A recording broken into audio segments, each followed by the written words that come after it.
নমস্কাৰ বন্ধুসকল, এই ফটোখনলৈ চাওক ভালকৈ। ফটোখনে এটা ভাল বাৰ্তা দিব।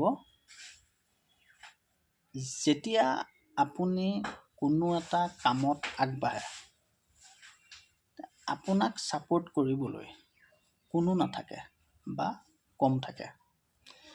কিন্তু যেতিয়া আপুনি কোনো এটা কামত সফল হয়, তেতিয়া কংগ্ৰেচুলেট বা শুভকামনা কৰিবলৈ আপোনাক বহুত ভিৰ লাগি যায়।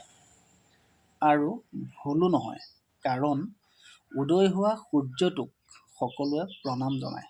এইটো জগতৰ নিয়ম। সেইবাবে নিজৰ জুইকুৰা নিজেই জ্বলাই ল'ব লাগিব।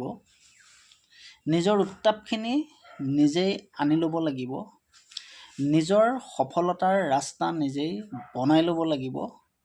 আৰু সেয়া কেৱল আৰু কেৱল কষ্টৰে আনিব।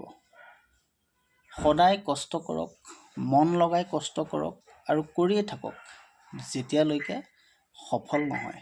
ধন্যবাদ।